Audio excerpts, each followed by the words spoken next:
ये वीडियो पूरी देखिएगा, फिर बात करते हैं। सुमू, एक गिलास पानी ला दो। जी लाई। क्या हुआ सुमू? मैं आपसे एक चीज चाहती हूँ। एक क्यों, तुम्हारा हजारों ख्वाहिश मैं पूरा करूंगा। बोलो तो सही, क्या चाहिए तुम्हें? मैं ज्यादा कुछ नहीं चाहती, मैं बस आपके कीमती वक्त का 1 महीना चाहती हूँ। ये भी कोई मांगने की चीज है? अच्छा ठीक है, अब हंस भी दो।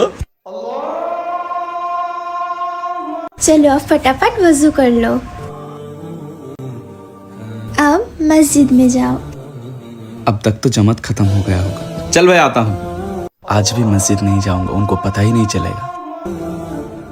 चल भाई, नमाज खत्म हो गया होगा, मैं आता हूँ, ठीक है? आज तबीयत ठीक नहीं लग रहा है। नमाज पढ़ने से सारी तकलीफ दूर हो जाती है। उफ, सर फटा जा रहा है। बाहर धूप में रहने से अच्छा आज मस्जिद ही चला जाता हूँ। क्या हुआ? आज मैं सक्सेस हुआ हूँ। किस चीज में? कुछ नहीं। उफ, इतना प्रेशर। एक सिगरेट। अल्लाह। सुमो, आज 1 महीना पूरा हुआ। अब मैं आपसे कुछ मांगू? जी। अल्लाह जितने दिन हयात रखेंगे वो सारे दिन आपका।